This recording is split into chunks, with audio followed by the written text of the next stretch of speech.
한 자리에 가만히 있질 않는다는 거예요. 주여 말씀만 하옵소서 제가 여기 있나이다 하는 이 믿음을 가지면 반드시 성장한다는 것입니다. 자, 그럼 질문을 해야죠. 믿음은 어떻게 성장할까요? 두 가지를 통해서 성장합니다. 첫째, 믿음은 경험을 통해서 성장합니다. 내가 말씀을 믿고 전진하는 그 경험, 내가 어떤 시련 속에서 내가 하나님을 믿고 말씀을 믿고 전진하는 그 경험을 가지면 어떻게 될까요? 하나님의 말씀에 대한 더 큰 확신으로 내가 나가게 됩니다. 그래서 더 큰 믿음으로 성장하게 되는 것입니다.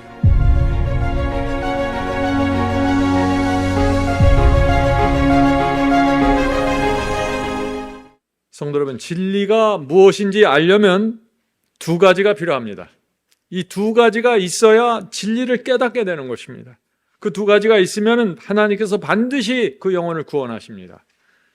자, 첫 번째는요, 진리가 무엇인지, 나를 향한 하나님의 뜻이 무엇인지 알고 싶은 간절한 소원이 있어야 됩니다. 그래야 말씀이 마음에 박히게 됩니다. 둘째, 죄에서 벗어나고 싶은 간절한 소원이 있어야 됩니다. 내 양심에 고통을 주는 이 죄에서 해방되고 싶은 간절함이 있어야 됩니다.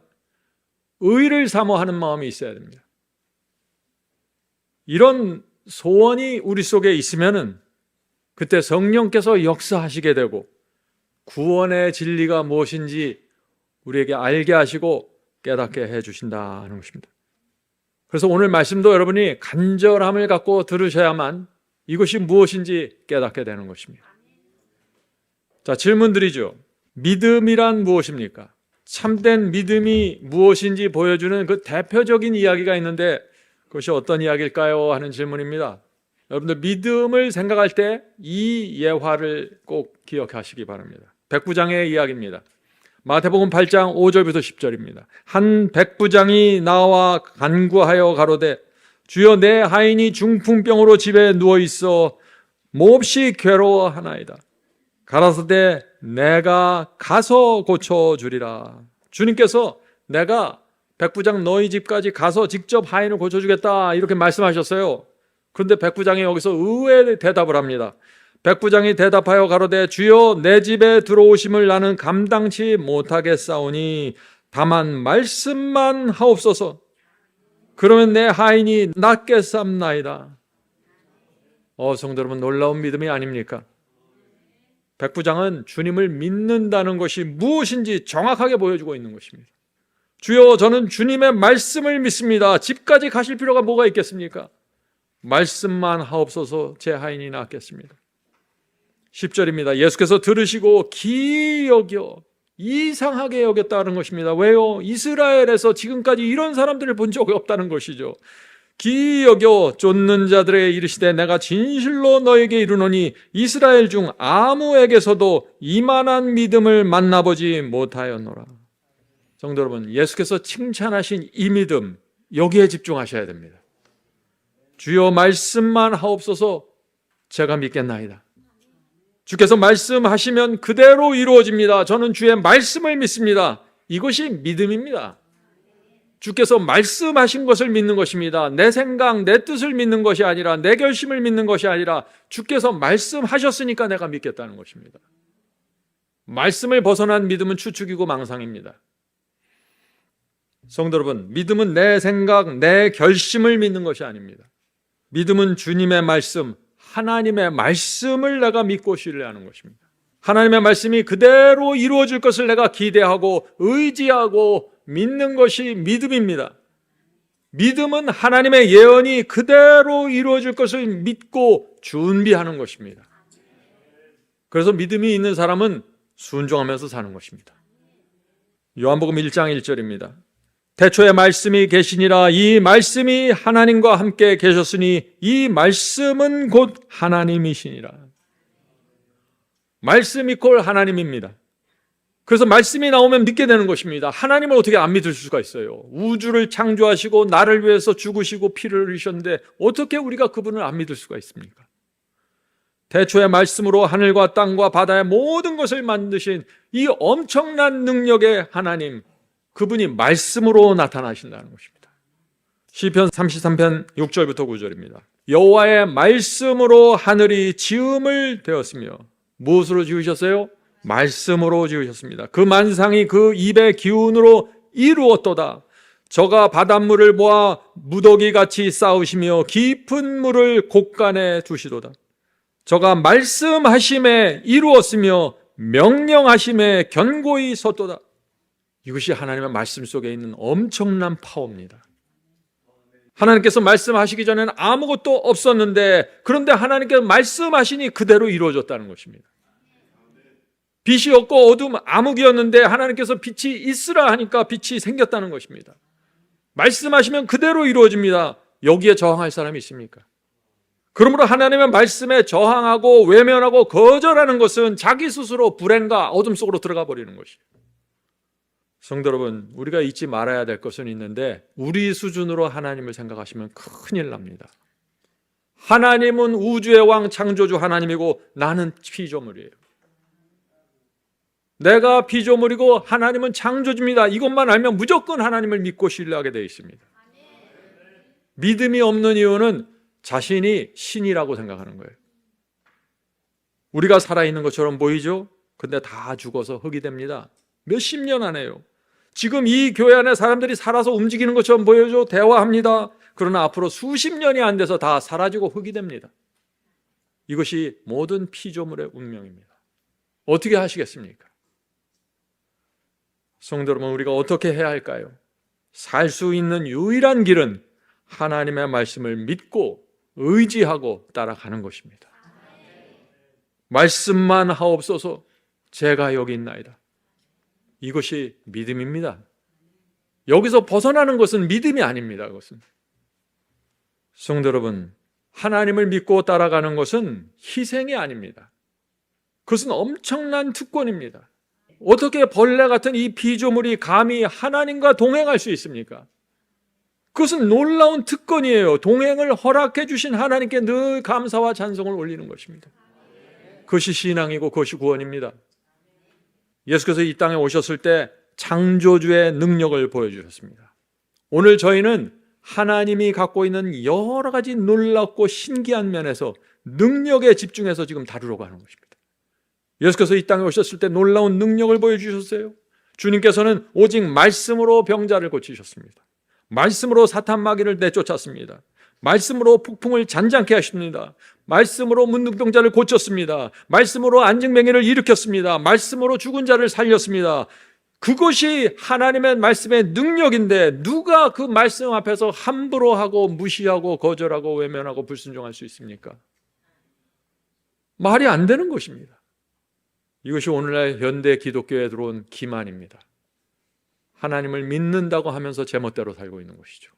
전혀 아닙니다. 저가 말씀하심에 이루어졌으며, 이 창조의 능력, 엄청난 능력을 믿는 사람은, 아는 사람은 어떻게 대답해요? 주여 말씀만 하옵소서, 주의 종이 여기 있나이다. 이것이 믿음입니다. 성도 여러분, 오늘부터 믿음에 대한 아주 깨끗한 개념을 갖고 살게 되길 바랍니다. 주님을 믿는다고 말하면서 순종하지 않고 말씀을 대적하고 모른 척하고 있을 수 없는 것입니다. 이것이 히브리서 11장은 믿음의 장이죠. 그 히브리서 11장에는 믿음의 아주 유명한 조상들의 이름들이 다 거론이 됩니다. 그들의 생애가 나옵니다. 그들의 삶과 믿음의 힘이 어디서 나올까요? 아벨, 에녹, 노아, 아브라함, 요셉, 모세, 그들 모두 구약시대의 사람들입니다. 무슨 뜻이에요? 그들은 예수님을 본 적도 없고 십자가를 보지도 못했습니다. 그들은 모두 양을 잡아서 제사드려서 구원받은 사람들입니다. 참 이상하죠? 오늘날 사람들은 다 예수님의 사랑과 은혜를 모르면 전혀 구원받을 가능성도 없다고 하는데, 이 사람들은 예수님을 본 적도 없어요. 십자가를 만진 적도 없습니다. 다 양을 통해서 구원을 받았습니다. 양을 잡아서. 그런데 그들은 놀라운 믿음의 군사로 세워졌습니다. 신약시대 사도들이 복음을 전하는데 히브리서 11장의 믿음의 조상들을 지금 딱 이들을 보라, 이것이 믿음이라고 내놓는 거예요. 근데 그들은 다 십자가를 보지도 못한 사람들입니다. 이것을 우리가 어떻게 이해해야 될까요? 그들은 하나님의 능력을 믿었던 분들입니다.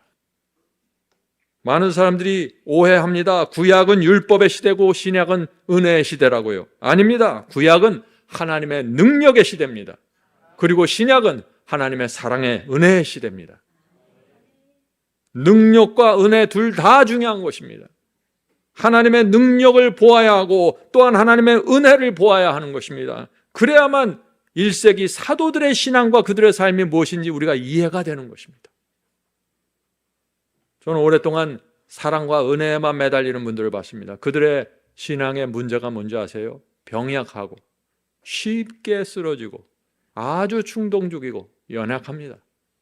그들 속에 하나님의 능력이 없었습니다. 그래서 오늘 하나님의 능력을 제가 말씀드리고 하나님의 은혜를 같이 말씀드리는 것입니다. 이 두 개가 우리 신앙 속에 박혀야 되는 것입니다. 다시 말씀드리죠. 이 시대의 문제가 무엇입니까? 은혜만 강조하는 것입니다.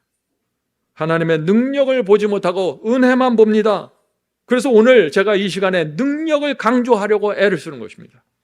하나님께서 말씀하시자 수많은 별들과 우주가 생겼습니다. 엄청난 은혜계가 나타났어요. 말씀 하나로.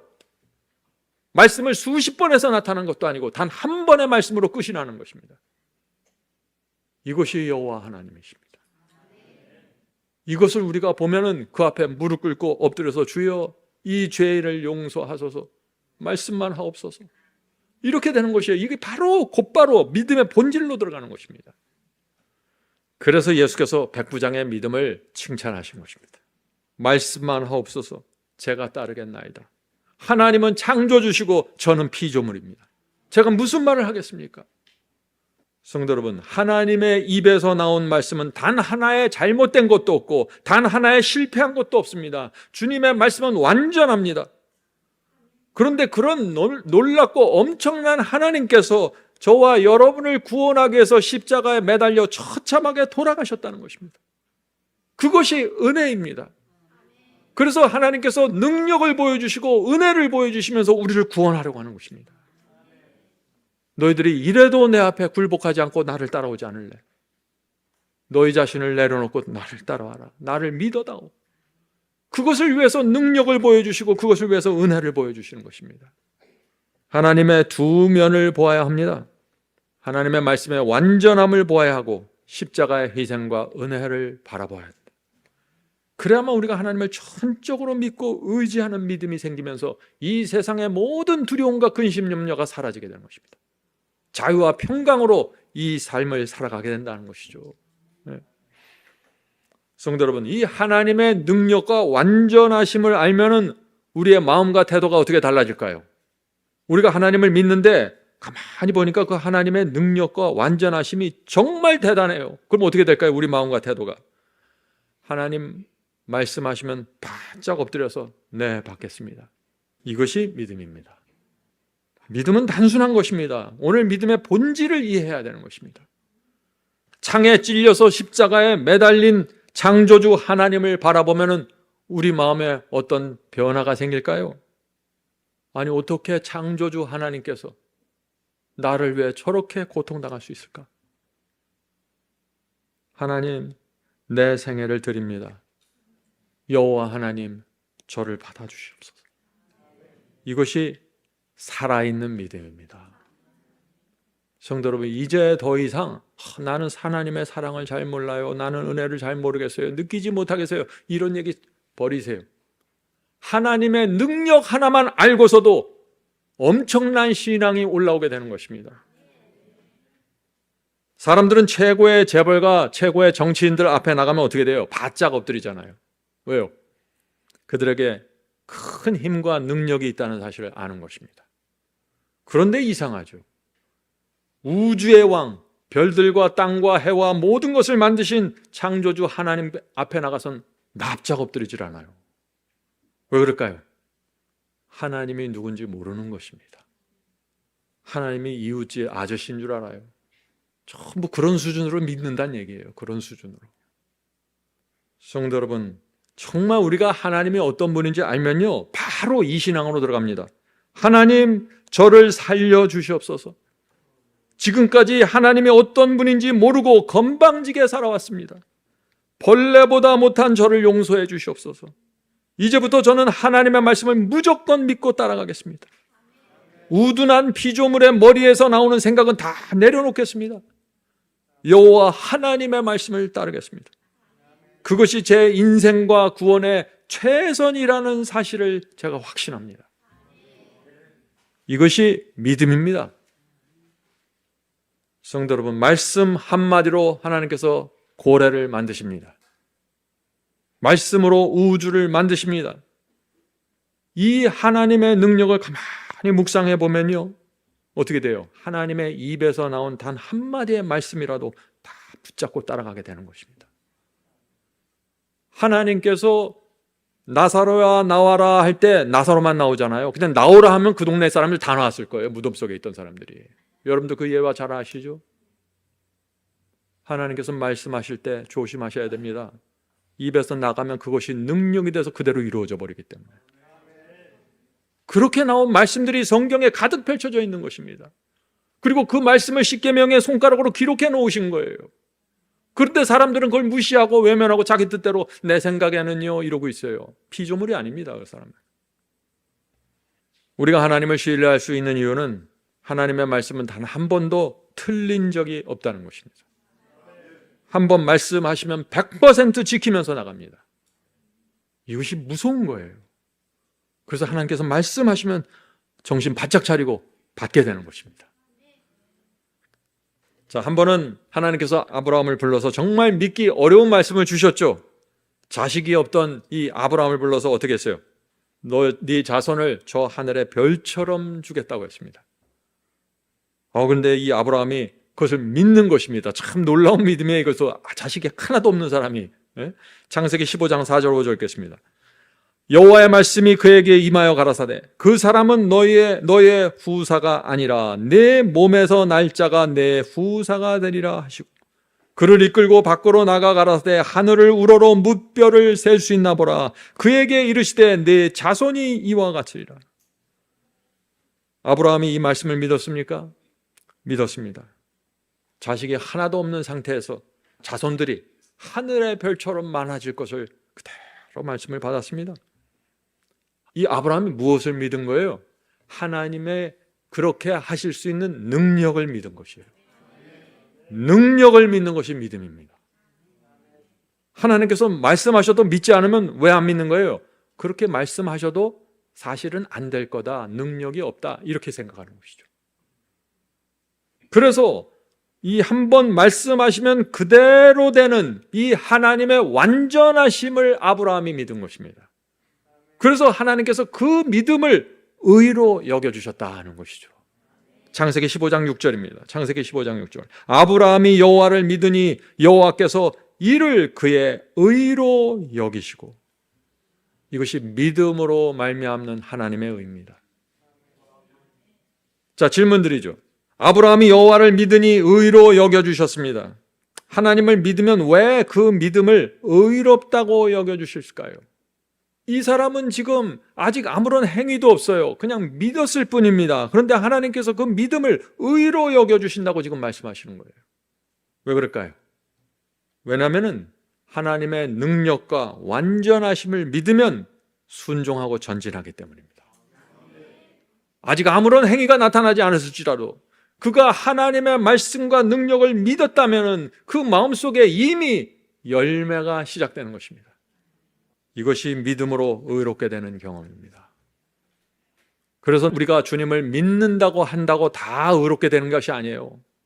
하나님의 말씀의 능력과 완전하심을 내가 믿어야 되는 것입니다. 그것을 믿으면 내 마음속에는 이미 모든 행동과 열매와 작정과 결단이 이미 내 마음속에 포함되어 있다는 뜻입니다. 그래서 하나님의 말씀을 믿으면 반드시 성장합니다. 아브라함의 생애 속에 부족함이 있었고 문제가 있었어요. 그러나 그의 믿음이 계속해서 성장했습니다. 어디까지요? 자신의 외아들 이삭을 번제로 바치는 그 지점까지 성공하는 것입니다. 왜요? 하나님을 능력의 하나님으로 받았기 때문입니다. 성장하는 것입니다. 성도 여러분, 이제 여러분들이 오늘날 많은 그리스도인들이 왜 성장하지 않는지 조금씩 그 모습이 보이시죠? 말씀만 하옵소서 이 믿음이 없는 것입니다. 그래서 성장하지 않는 것입니다. 믿음은 반드시 믿음에서 멈추지 않고 믿음으로 나갑니다. 믿음에서 믿음으로. 이것이 의인의 믿음입니다. 로마서 1장 17절입니다. 로마서 1장 17절. 믿음에서 믿음으로 이르게 하나니, 믿음은 믿음에서 믿음으로 성장한다는 것입니다. 믿음에서 믿음으로 이르게 하나니 기록된 바 오직 의인은 믿음으로 말미암아 살리라. 성도 여러분, 믿음은 한 자리에 가만히 있질 않는다는 거예요. 주여 말씀만 하옵소서 제가 여기 있나이다 하는 이 믿음을 가지면 반드시 성장한다는 것입니다. 자, 그럼 질문을 해야죠. 믿음은 어떻게 성장할까요? 성장하는 방법이 무엇이냐 하는 얘기죠. 두 가지를 통해서 성장합니다. 두 가지. 첫째, 믿음은 경험을 통해서 성장합니다. 근데 어떤 경험인가요? 내가 말씀을 믿고 전진하는 그 경험. 내가 어떤 시련 속에서 내가 하나님을 믿고 말씀을 믿고 전진하는 그 경험을 가지면 어떻게 될까요? 하나님의 말씀에 대한 더 큰 확신으로 내가 나가게 됩니다. 그래서 더 큰 믿음으로 성장하게 되는 것입니다. 믿음은 활용해야만 성장합니다. 마음으로 믿고 사상으로만 갖고 있는 믿음은 성장하지 않습니다. 여러분들이 어려운 일이 있어도 말씀대로 순종하고 희생하고 포기하면서 순종하고 믿음으로 나가면 전진하면 어떻게 돼요? 내 마음속에 하나님의 말씀에 대한 더 큰 확신이 생기고 더 큰 믿음으로 성장하게 된다는 것입니다. 예. 자, 둘째, 믿음은 말씀의 빛을 통해서 성장합니다. 말씀의 빛이 계속해서 밝아져야 된다는 것이죠. 말씀의 빛이 밝아지면 어떻게 됩니까? 말씀에 대한 이해가 점점 더 분명해지죠. 그러면 내 마음속에 말씀에 대한 확신이 점점 더 커집니다. 그러면 더 큰 믿음으로 성장하게 되는 것입니다.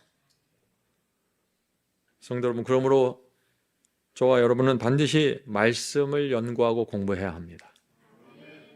말씀 공부가 없으면 믿음은 성장할 수 없습니다. 많은 분들이 말씀을 공부하지 않으면서 믿음만 성장하길 기대해요. 그런 일은 생기지 않습니다. 그것은 착각이고 추측입니다. 그래서 여러분들이 만일 바이블 칼리지에서 열심히 공부하지 않았으면 어떻게 여기까지 오셨겠어요? 계속해서 빛을 받으셨고 말씀에 대한 믿음과 확신이 생기면서 여기까지 온 것입니다. 믿음이 성장한 것입니다. 자, 한 가지 제가 늘 강조하고 주의를 드리는 말씀이 있죠. 믿음은 반드시 진리 위에 세워져야 한다는 것입니다. 믿음은 거짓을 믿는다고 되는 것이 아니에요. 내가 거짓을 열심히 믿는다고 그것을 믿음이 되는 게 아니에요. 믿음은 하나님의 말씀, 하나님의 진리를 믿어야 하는 것입니다. 그래야 하나님께서 역사하시는 것이죠. 그래서 믿음은 내 결심, 내 생각, 내 뜻을 믿는 것이 아니에요. 많은 사람들이 주님 제가 이렇게 생각합니다. 도와주세요. 기도할 테니까 응답해 주세요. 그 자꾸 자기 뜻을 기도해요. 하나님의 말씀과 약속에서 벗어난 것은 기도하지 마십시오. 그건 자기 생각이고 그런 기도가 응답될 때 굉장히 위험합니다. 말씀을 올바로 이해하는 것이 중요합니다. 말씀을 올바로 이해하지 않으면 어떻게 될까요? 엉뚱한 기대와 믿음을 갖게 되고 그런 믿음은 어떻게 돼요? 산으로 올라가게 됩니다. 전혀 다른 것을 믿고 산으로 올라가게 돼요.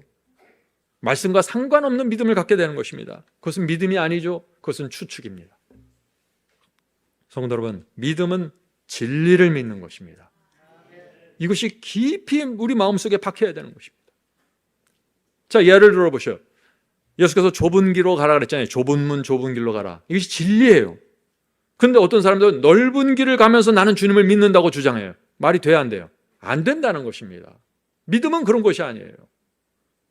믿음은 반드시 진리를 믿어야 되는 것입니다.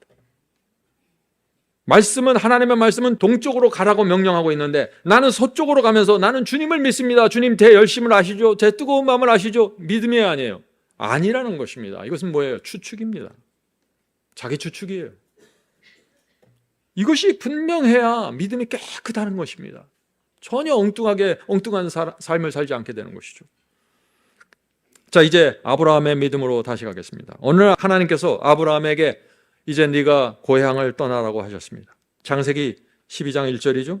창세기 12장 1절. 여호와께서 아브라함에게 이르시되 너는 너의 본토 친척 아비 집을 떠나 내가 네게 지시할 땅으로 가라. 고향이 중요합니다.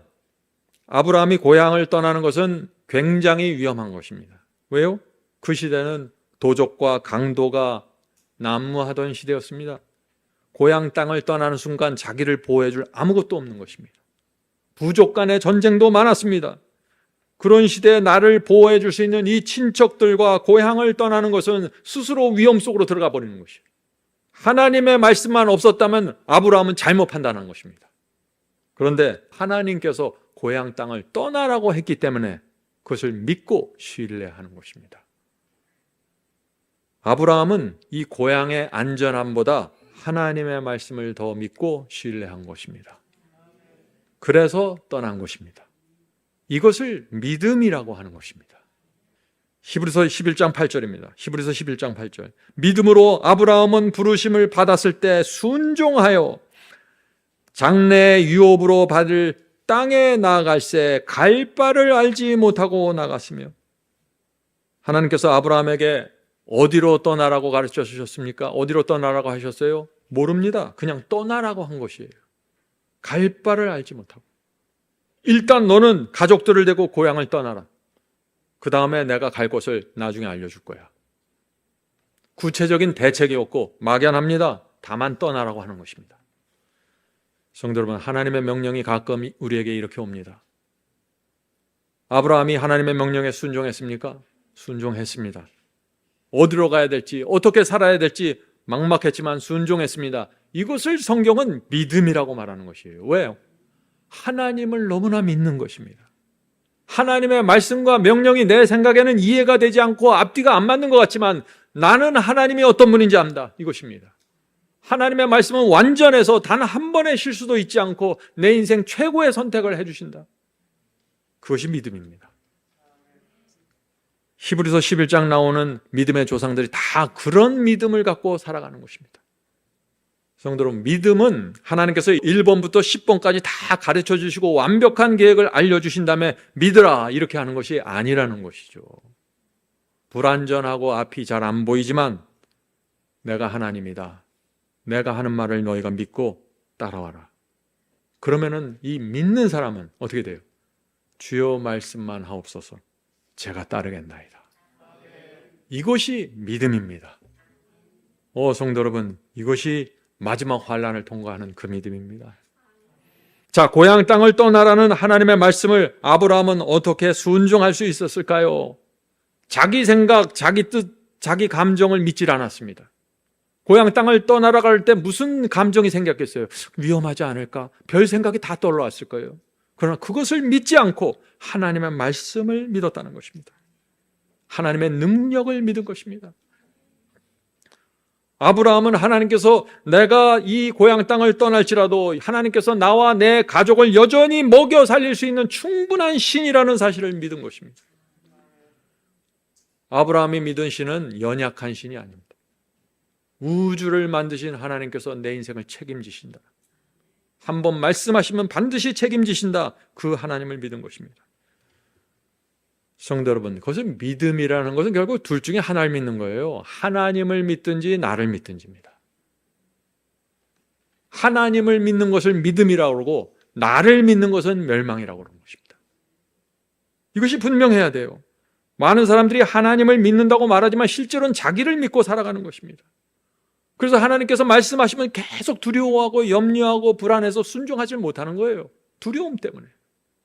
하나님은 사랑하는 것 같아요. 그런데 두려움이 너무 큰 것입니다. 그래서 말씀만 하옵소서 제가 따르겠나이다. 이 신앙으로 들어가는데 실패하는 것입니다. 성도 여러분, 우리 그리스도인들이 하나님의 능력을 믿지 못하면 어떻게 될까요? 이 인생을요 정말 불안하게 살게 됩니다. 사람들 눈치 보고 늘 주변을 살핍니다. 확고부동함이 없습니다. 늘 마음이 초조하고 염려합니다. 지칩니다. 믿음에서 믿음으로 성장하지 못하게 되는 것입니다. 그래서 먹고 사는 일에 급급해서 순종의 종으로 살아갈 수 없다. 왜요? 이유는 단순합니다. 하나님의 지혜와 능력과 완전하심을 내가 믿지 못한다는 것이죠. 차라리 내가 나를 믿고 사는 것이 마음이 편하다는 것입니다. 그래서 예수께서 두 주인을 섬기지 말라고 하신 것이에요. 성도 여러분, 하나님께서 어떤 분이십니까? 나와 내 가족이 먹을 것과 입을 것을 충분히 공급하실 수 있는 능력이 있는 분 아닙니까? 그래서 예수께서 그런 거는 기도하지도 말라고 그런 거 아니에요? 우리가 하나님의 능력을 바라보면은 바로 백부장의 대답이 나온다는 것입니다. 주여 말씀만 하옵소서. 제가 따르겠나이다. 이것이 믿음입니다. 성도 여러분, 우리가 믿음이 있으면은, 하나님께 대한 믿음이 있으면은요, 하나님께 질문하지를 않게 돼요. 제 경험도 그래요. 믿음이 없었을 땐 질문이 많았어요. 하나님 꼭 이렇게 해야 됩니까? 성경에 왜 이렇게 자꾸 이상한 얘기들이 나오나요? 어떻게 하라고 저보러? 근데 하나님께 대한 믿음이 생기니까 어떻게 돼요? 질문이 사라져요. 아브라함은 하나님께서 약속하신 땅이 어디입니까? 묻지 않고 떠났어요. 왜요? 하나님을 믿었기 때문입니다. 하나님, 제가 그 땅으로 이사가면 그 땅에 땅값이 오를까요? 농사가 잘 될까요? 묻지를 않는다는 것입니다. 왜 묻지 않아요? 두 가지 이유가 있어요. 첫째, 하나님을 신뢰하기 때문에 묻지 않는 것입니다. 둘째, 하나님의 말씀에 순종하는 것이 나에게 최고의 복이라고 확신하는 것입니다. 그것이 내 인생의 행복이고 유익이라는 사실을 내가 신뢰하기 때문에 묻지 않고 가는 것입니다. 아브라함의 믿음에도 위기가 찾아왔죠. 그 위기를 누가 가져왔습니까? 옆에 있는 사람이죠. 사라의 믿음이 흔들리면서 아브라함도 흔들렸습니다. 사라가 남편에게 이런 식으로 얘기했죠. 여보, 당신이나 나나 나이가 이제 너무 많아서 하나님께서도 아기를 주기 힘든가 봅니다. 우리 기다릴 만큼 기다렸으니 당신이 하갈과 동침해서, 젊은 하갈과 동침해서 아들을 낳으세요. 그렇게 하면 하나님의 약속이 성취될 수 있을 것 같습니다. 우리 이번에 하나님을 좀 도와드립시다.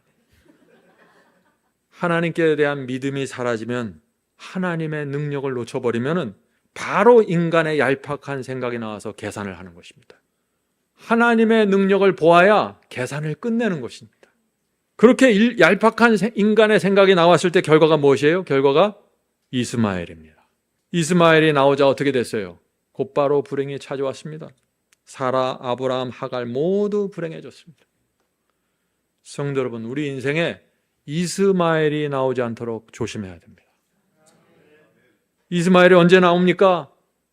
하나님의 능력과 완전하심을 놓치고 얄팍한 인간의 꾀를 돌리기 시작할 때 이스마엘이 튀쳐나오는 것이에요. 우리 생각에는 이스마엘이 가장 적당한 것 같아요. 그러나 하나님께서는 이스마엘을 약속의 자녀로 인정하지 않고, 너희가 내 능력과 내 완전하심을 믿고 신뢰하면서 나온 열매만을 하나님께서 그것을 하나님의 의로 받아들이시겠다는 것입니다. 단 하루를 살더라도 하나님을 믿고 사세요. 우리가 잊지 맙시다. 우리는 피조물이고 하나님은 전지전능한 창조주십니다. 하나님께서 한 번 말씀하시면 그대로 이루어지고, 한 번 예언하시면 수백 년, 수천 년이 지나가면서 그대로 이루어집니다. 하나님께서는 실수라는 것이 없어요. 그래서 하나님을 누구든지 알기만 하면 말씀만 하옵소서 주여, 제가 무조건 따릅니다. 이것이 믿음입니다. 성도 여러분, 믿음을 제가 얼마나 강조해야 될까요? 오늘 1시간 동안 계속해서 이것을 제가 강조하려고 합니다. 믿음이 무엇입니까? 하나님께서 완전하다는 사실을 내가 신뢰하는 것입니다. 이 믿음을 가지면 곧바로 살아있는 신앙으로 들어가는 것입니다. 하나님께서 인정하시는 그 신앙으로 들어가는 것입니다. 우리는 하나님을 믿으면서 자꾸 불안해요. 왜 그런 줄 아세요? 우리의 믿음이 하나님의 능력과 완전하심과 지혜에 온전히 의지하지 않고 있다는 것을 내가 알기 때문이에요. 자꾸 내 생각으로 가는 것입니다. 자꾸 이스마엘을 낳고 있어요, 한쪽에서. 그래서 내가 나를 못 믿는 거예요. 질문 드리죠. 왜 우리가 불안해지고 하나님의 말씀에 순종하지 못할까요? 이제 아시겠죠?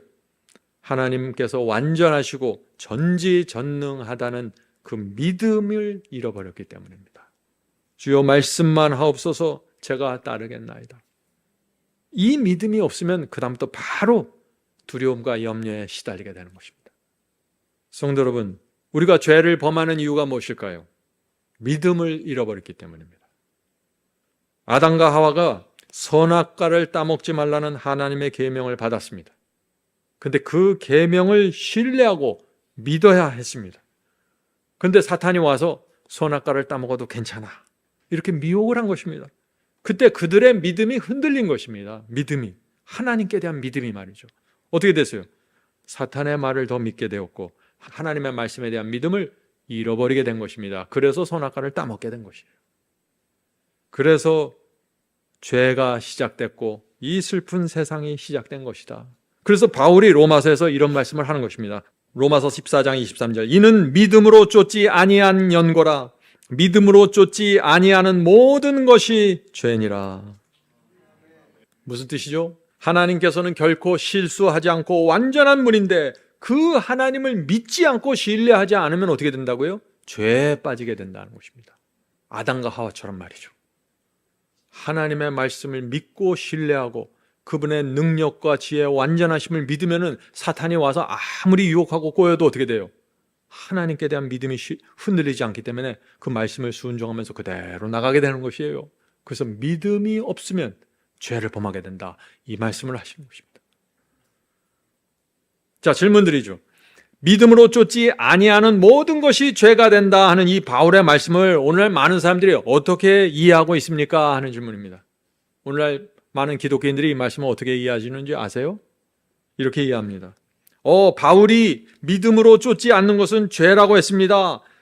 우리 그리스도인은 주님을 믿기 때문에 우리가 하나님의 말씀과 계명에 불순종하고 죄를 범하도 그것은 죄가 되지 않습니다. 왜요? 믿기 때문에. 이해가 되세요? 왜냐하면 주님을 믿기 때문입니다. 그리스도를 믿는 사람의 죄는 구원에 영향을 주지 않습니다. 이것이 오늘날 기독교의 편만한 이상한 가르침이죠. 내가 주님을 믿기 때문에 나는 죄를 전어도 멸망당하지 않습니다. 왜요? 믿음으로 쫓지 아니한 것만 죄라 그랬는데 나는 믿잖아요. 나는 믿고 있는데 죄를 범했으니까 이 믿음이 나를 다 덮어준다는 것이죠. 얼마나 이상한 것이에요. 믿음의 본질을 완전히 놓친 것이에요. 뭘 믿는지도 모르는 것이에요. 이런 얘기는. 바울은 정반대의 말씀을 하셨잖아요. 로마서 3장 31절입니다. 우리가 믿음으로 말미암아 율법을 패하느뇨 그럴 수 없느니라 도리어 율법을 굳게 세우느니라. 분명합니다. 정말 믿음이 있으면 하나님의 말씀과 율법을 굳게 세운다고 했습니다. 하나님을 믿으면 왜 율법과 계명을 굳게 세우게 될까요? 알기 때문입니다. 하나님께서는 실수하지 않고 완전한 분입니다. 그러므로 하나님을 믿으면 하나님께서 말씀하신 말씀과 계명도 굳게 신뢰하고 따라가게 된다는 것입니다. 하나님의 완전하심을 믿기 때문에 말이죠. 물론 우리가 계명을 지켜서 그 공로로 구원받는 거 아닙니다. 그런 생각은 다 쓸데없는 율법주의죠. 그러나 우리가 정말 하나님을 믿고 신뢰하면 어떻게 돼요? 그분의 입에서 나오는 그분이 손가락으로 쓴 모든 말씀과 계명을 순종하고 굳게 세우게 됩니다. 순종이라는 열매가 풍성하게 맺히게 됩니다. 어떨 때요? 우리가 하나님을 믿으면 말이죠. 네. 자, 질문 드립니다. 이것도 오늘날 기독교에서 많이 던지는 질문이죠. 우리는 연약한 육체를 가진 피조물이고 하나님은 지극히 거룩한 분인데 우리가 어떻게 하나님의 말씀에 순종할 수 있습니까? 저는 이런 질문 지긋지긋합니다. 너무나 계속 반복되고 있어요. 언제까지 이 질문을 하려고 하는지 참 딱합니다. 우리 힘으로 순종하는 것이 아니잖아요. 하나님의 말씀에는 그 말씀 자체를 이룰 수 있는 능력이 있는 것입니다. 그것이 백부장이 말한 거예요. 백부장이 뭐라고 했습니까? 말씀만 없어서 주님 갈 필요가 없습니다. 말씀만 하시면 즉시납니다. 말씀 속에 능력이 있는 것이에요. 그래서 우리가 아침 예배에서 말씀을 우리가 받아들이는 것입니다. 능력을 받기를 원하는 거예요. 데살로니가전서 2장 13절입니다. 너희가 우리에게 들은 바 하나님의 말씀을 받을 때 사람의 말로 아니하고 하나님의 말씀으로 받음이니 진실로 그러하다. 바울이 뭐라고 말하고 있습니까? 너희가 말씀을 받을 때 사람의 말로 받지 말라. 사람의 말로 받으니까 순종하지 않지. 하나님의 말씀으로 받으면 너희들이 굴복하게 될 거야. 너희들이 이 말씀을 베드로의 말, 요한의 말로 받아들이니까 순종하지 않는 거야. 하나님의 말씀으로 너희가 받는다면 어떻게 그 앞에서 너희들이 고개를 꼿꼿이 세울 수 있는가? 하나님의 말씀으로 받음이니 진실로 그러하다. 이 말씀이 또한 너희 믿는 자 속에서 역사하느니라. 말씀이 귀로 들어가는 거 아니에요. 말씀이 우리 속으로 들어가서 우리 속에서, 우리 두뇌 속에서 역사해서 우리를 잡아주시는 것입니다. 능력으로 잡아주시는 거예요. 이 능력을 경험하는 사람들이 믿음으로 말미암아 의롭게 된다는 것을 이해하게 되는 것입니다. 말씀이 역사에서 순종케 하십니다. 성도는 말씀을 창조주 하나님의 말씀, 하나님께서 내게 주신 말씀으로 받아셔야 합니다. 그럼 완전히 달라집니다. 말씀이 우리 속에서 역사를 이룹니다. 조건이 있어요. 그 말씀을 하나님께서 내게 직접 주신 말씀으로 받을 때만 이 역사가 이루어진다는 것입니다. 사람의 말로, 설교자의 말로 받아들이면 역사는 안 이루어져요. 말씀이 나를 설득하고 하나님의 말씀이 내 얄팍한 생각과 잔꾀를 잘라낸다는 것입니다. 능력으로 말이죠. 그것이 히브리서의 기별입니다. 히브리서 4장 12절. 하나님의 말씀은 살았고 운동력이 있어 좌우의 날선 어떤 검보다도 예리하며 혼과 영과 및 관절과 골수를 찔러 쪼개기까지 하며 또 마음의 생각과 뜻을 감찰하나니. 말씀에 이런 파워가 있는 것입니다. 이 말씀의 능력과 파워를 믿고 받아들이는 것이 믿음이라고 말하는 것입니다. 그래서 믿음으로 의롭게 되는 것입니다. 말씀을 믿음으로 받아들일 때 그 말씀이 내 속에 들어가서 자르고 해치고 쪼개버리니까 말이죠. 그래서 결과를 만들어내는 것이에요. 하나님의 말씀은 살았고 운동력이 있습니다. 여러분들이 아침에 예배드리고 말씀을 받을 때, 말씀을 읽을 때 기대하는 마음으로 받으셔야 됩니다. 어떤 검보다 예리합니다. 그러므로 우리가 할 일은 뭐예요? 말씀이 계속해서 내 속에 들어가도록 해줘야 된다는 것입니다. 말씀을 창조주 하나님의 말씀으로 받는 자들은 반드시 살아나고 순종의 종으로 살게 됩니다. 그렇게 안 될 수가 없는 것입니다. 이사야 55장 보겠습니다. 이사야 55장 10절 12절. 비와 눈이 하늘에서 내려서는 다스리는 그리로 하늘로 가지 않고 토지를 적시어 싹이 나게 하며 열매가 맺게 하여 파종하는 자에게 종자를 주며 먹는 자에게 양식을 줌과 같이. 무슨 뜻이에요? 하늘에서 비와 눈이 내리면 그것은 허지로 돌아가지 않고 반드시 결과를 만들어낸다는 것입니다. 그것처럼 하나님의 말씀이 오면은 반드시 결과를 만들어낸다는 것은 지금 이사야 선지자가 말하고 있는 것이요. 계속해서 읽어보겠습니다. 11절. 내 입에서 나가는 말도 하나님의 입에서 나가는 말씀도 헛되이 내게로 돌아오지 아니하고 나의 뜻을 이루며 말씀이 나와서 내 속에 들어가서 하나님의 뜻을 이루어낸다는 것입니다. 나의 뜻을 이루며 나의 명하여 보낸 일에 형통하리라. 이것이 말씀의 능력입니다. 이 말씀의 능력을 믿는 것이 믿음입니다. 하나님을 믿으면 하나님의 말씀도 믿게 되고 하나님의 말씀을 믿으면 그 말씀 속에 포함되어 있는 능력도 믿는다는 것입니다. 이런 자들 안에서 믿음으로 의롭게 된다는 그 놀라운 경험이 이루어지는 것입니다. 어떻게 해요? 말씀의 능력으로요. 12절입니다. 너희는 기쁨으로 나가며 평안히 인도함을 받을 것이요. 결국 말씀이 나와서 하나님의 입에서 나온 말씀이 나가서 우리 속에서 역사하면서 우리 속에서 기쁨과 평안을 만들어낸다는 것입니다. 그래서 이사야는 결국 이 말을 하고 있는 것입니다. 하나님의 입에서 나온 말씀은 하나도 허공으로 사라지지 않습니다. 말씀은 반드시 결과를 만들어냅니다. 말씀이 우리 속에 들어가면 반드시 하나님의 뜻을 이룹니다. 말씀은 반드시 우리를 설득하고 호소하고 힘을 주어서 우리를 굴복시킵니다. 그래서 내 뜻을 버리고 기쁨과 평안으로 주님을 따르게 됩니다. 말씀만 하옵소서 제가 여기 있나이다. 질문 드립니다. 오늘날 교회에서 가장 반발이 심한 진리가 있습니다. 하나님의 말씀이 내 속에 역사할 때 우리가 어떻게 반응해야 될까요? 우린 로봇가 아니에요. 하나님의 말씀이 들어오면 그냥 자동적으로 프로그램대로 돌아가서 내가 변화되는 것이 아니에요. 말씀이 엄청난 능력으로, 거룩한 능력으로 올 때 우리가 반응하게 된다는 것입니다. 어떤 반응을 해야 될까요? 굴복해야 한다는 것입니다. 오늘날 사람들이 가장 싫어하는 단어, 굴복입니다. 왜 이 단어를 그렇게 싫어할까요? 다니엘과 세 친구처럼 죽기까지 굴복하셔야 됩니다. 여러분의 육체는 싫어해요. 여러분의 육체는 하나님의 말씀을 싫어합니다. 저항하려고 하는 것이 우리의 변연계에서 올라옵니다. 아무리 거듭나고 아무리 성화돼서도 우리 변연계에서는 그런 충동과 거절이 올라오는 것이에요. 그래서 사도 바울도 나도 날마다 죽노라고 말하는 것입니다. 골로새서 1장 29절이죠. 이것이 신앙입니다. 이를 위하여 나도, 바울도입니다. 나도 내 속에서 능력으로 역사하시는 하나님의 역사를 따라 힘을 다하여 수고하노라. 아니, 하나님의 말씀이 능력이어서 그 말씀의 능력이 내 속에 들어가면 자동적으로 변화가 돼야 될 텐데, 사도 바울은 나도 힘을 다하여 수고하노라. 왜 이런 말을 했을까요? 힘을 다해서 수고한다는 말은 이 원어를 보면요, 죽을 힘을 다해서 수고한다는 뜻이에요. 죽기까지 충성하라는 것입니다. 왜요? 우리는 이 연약한 육체를 쓰고 있는 피조물이기 때문입니다. 우리 속에서 하나님의 뜻을 거절하는 충동과 느낌이 우리의 두뇌 변연계에서 올라오는 것입니다. 아무리 거듭나고 아무리 성화된 사람도 말이죠.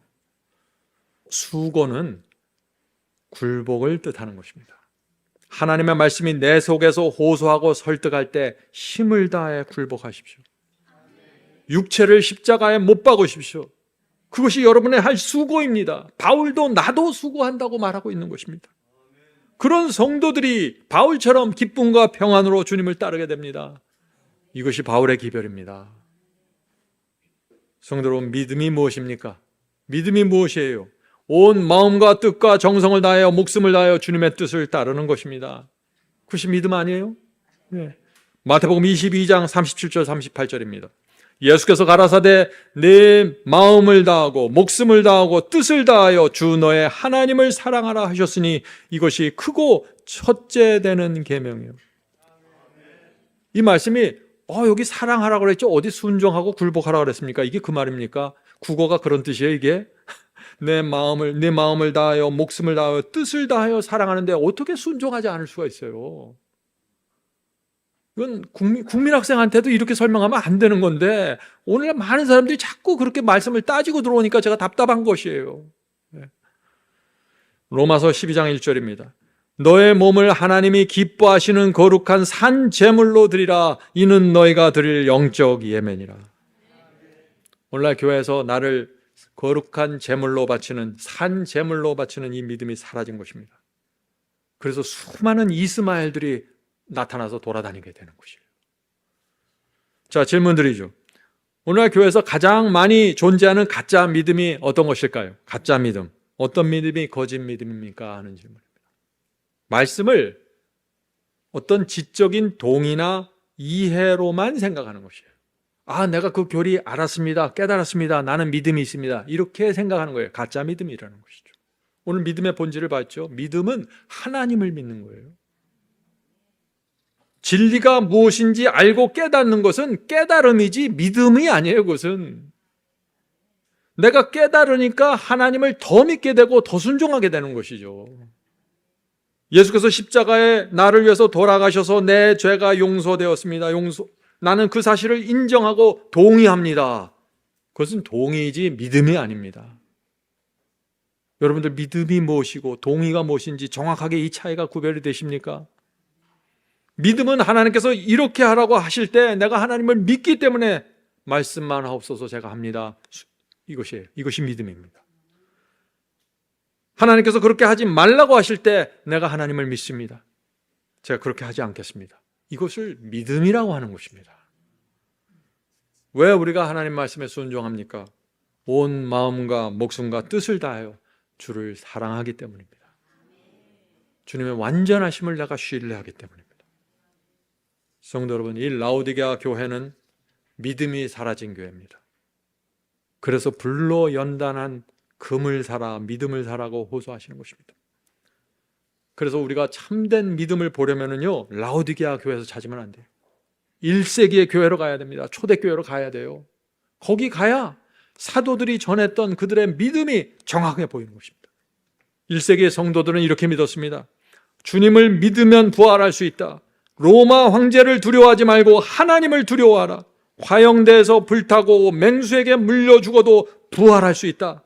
모든 어떤 고난과 어려움이 있어도 주님께 충성해야 한다.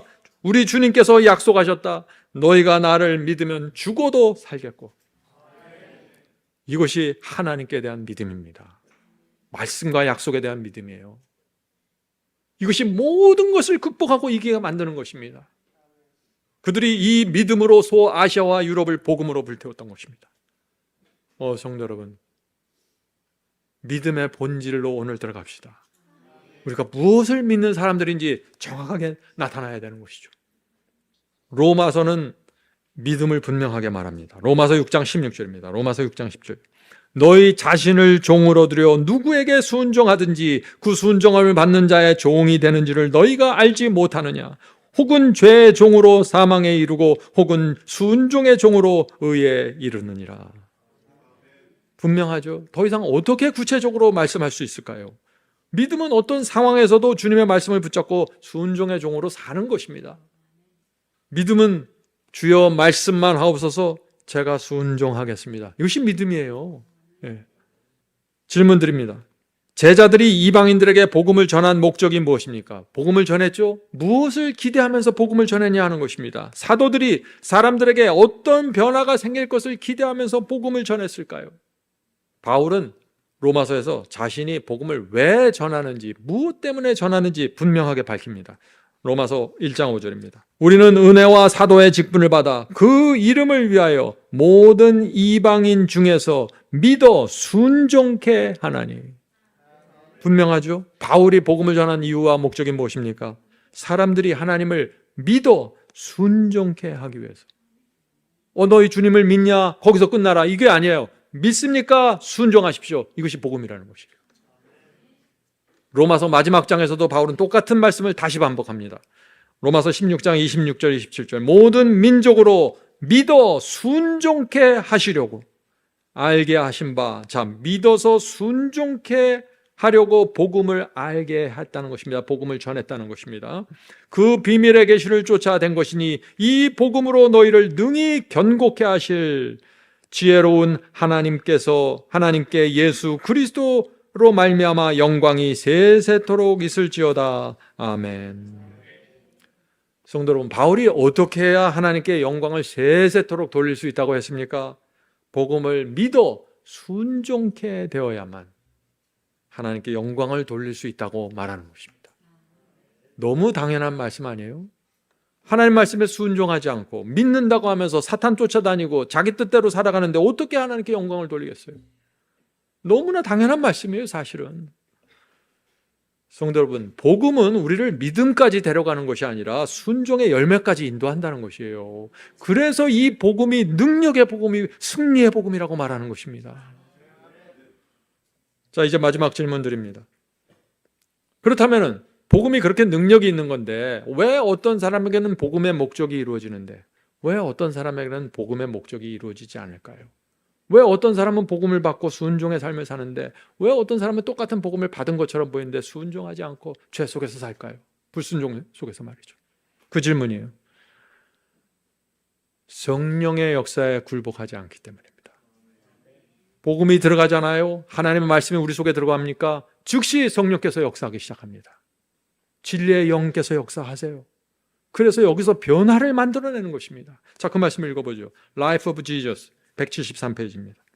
성령이 사람의 마음을 사로잡을 때 이것이 시작입니다. 성령께서 우리 마음을 사로잡으셔야 돼요. 구원이 거기서부터 시작됩니다. 자, 어떤 사람의 심령이 어떤 사람이 성령께 사로잡히게 될까요? 이 중요한 질문이죠. 대단히 의로운 사람이 아니에요. 성령께 사로잡히는 사람은 이런 사람들입니다. 이 세상 삶이 지쳐서 하늘을 바라보는 사람입니다. 죄가 지긋지긋해서 하늘을 보는 마음입니다. 주여, 저 이 세상 살고 싶지 않습니다. 나그네로 살다가 빨리 하늘 가기 원합니다. 제 인생 주님 한 분밖에 없습니다. 이제 이런 사람들에게 성령께서 들어가셔서 사로잡아 버린다는 것이에요.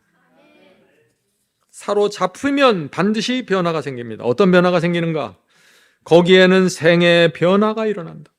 죄악을 품은 생각은 사라지고 악한 행위와는 인연을 끊게 된다. 사랑과 겸손과 화평이 분노와 시기와 분쟁을 대신한다. 기쁨이 슬픔을 대신하고 용모에서는 하늘의 빛을 반사한다. 놀라운 변화 아닙니까? 모든 그리스도인들이 이런 변화를 갈망합니다. 그렇다면 이 변화가 어떻게 해서 가능해지는지 우리가 이것을 분명하게 봐야 된다는 것이죠.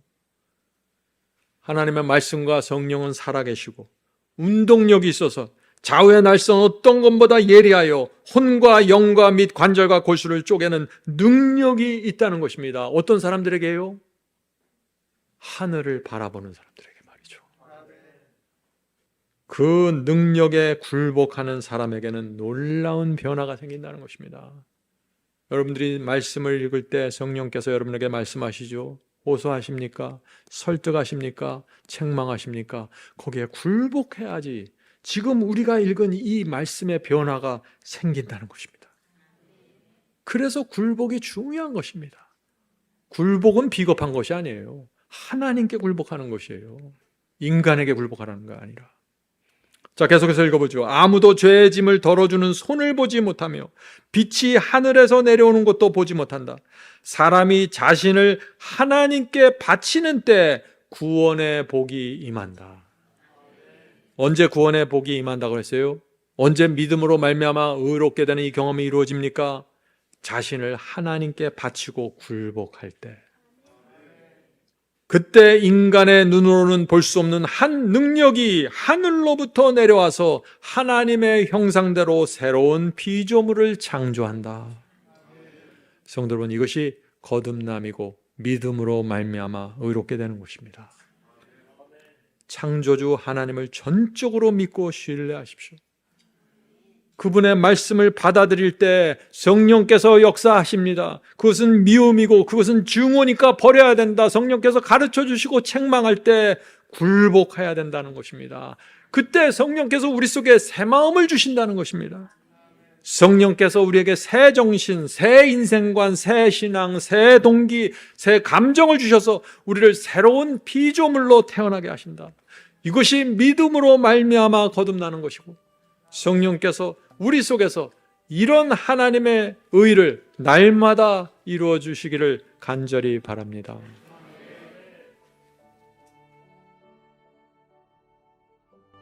하늘에 계신 저희들의 아버지, 하나님은 여호와시고 저희는 피조물입니다. 주여, 저희가 하나님을 오해하고 산 적이 많이 있습니다. 주여, 저희가 하나님을 알고 저희가 누구인지 알게 해 주시옵소서. 하나님께서 얼마나 위대하시고 얼마나 큰 능력을 가지셔서 말씀 한 번 하시면 우주를 만드시고 모든 것을 창조하시는 그 하나님, 그 입에서 나온 말씀이 저희 속에 들어갈 때 그 말씀이 능력이 돼서 움직인다는 사실을 믿게 해 주시옵소서. 성령께서 말씀과 함께 역사하시면서 우리가 누구인지 보여주시고 우리의 문제가 무엇인지 가르쳐 주시고 인도하시고 힘을 주시면서 우리를 끌고 간다는 이 사실을 믿게 해 주시옵소서. 저희가 반응하게 해 주시옵소서. 하늘에 계신 아버지, 저희의 믿음이, 저희의 신앙이 말씀과 따로 겉돌지 않도록 도와주시옵소서. 말씀이 하나의 지식과 이해에서 끝나는 것이 아니라 하나님에 대한 믿음으로 나갈 수 있도록 축복해 주시옵소서. 이 어려운 세상과 고단한 세상에서 하나님을 의지하고 사는 것이 얼마나 큰 특권인지 저희가 깨닫게 해 주시옵소서. 하나님을 생각할 때마다 저희가 달려가서 하나님 옆에 서기를 간절히 소원하는 그런 마음과 정서를 허락해 주시옵소서. 하나님께 대한 오해를 내려놓고 하나님께서 얼마나 우리를 구원하고 하늘 도성으로 인도하시기를 소망하는지 저희가 알 수 있도록 성령께서 가르쳐 주시옵소서. 더 이상 인간의 생각과 꾀에 의지하지 않고 거룩하신 하나님, 나를 위해서 모든 것을 바치신 하나님을 의지하고 이 세상 살아갈 수 있도록 축복해 주시옵소서. 모든 말씀 예수 그리스도의 이름으로 간절히 기도드립니다. 아멘.